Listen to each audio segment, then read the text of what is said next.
Ang hirap magpapayat at ang hirap din magpataba. Nung payat ako, sinasabi nila sobrang payat ko, parang kulang sa kain. Ngayon naman na tumaba ako, sasabihin nila mataba na ako. Minsan napapaisip tuloy ako, saan ba talaga ako lulugar? Kapag payat, may masasabi. Kapag tumaba, may masasabi pa rin. Parang kahit anong gawin mo, hindi pa rin sapat sa paningin ng iba. Pero natutunan ko na hindi ko kailangang ipaliwanag ang sarili ko sa lahat.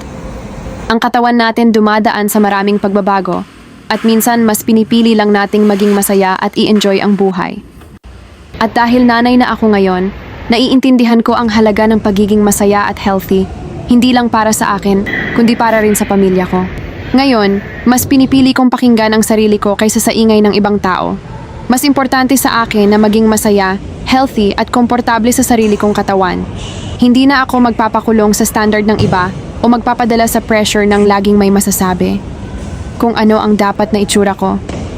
Sa dulo ng araw, ako ang nakakaalam kung ano ang pinagdaanan ko at kung ano ang nagpapasaya sa akin. Kaya bahala na sila sa sasabihin nila.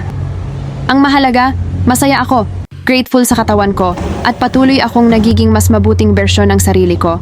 Para sa akin, sa anak ko, at sa asawa ko, hindi para sa iba.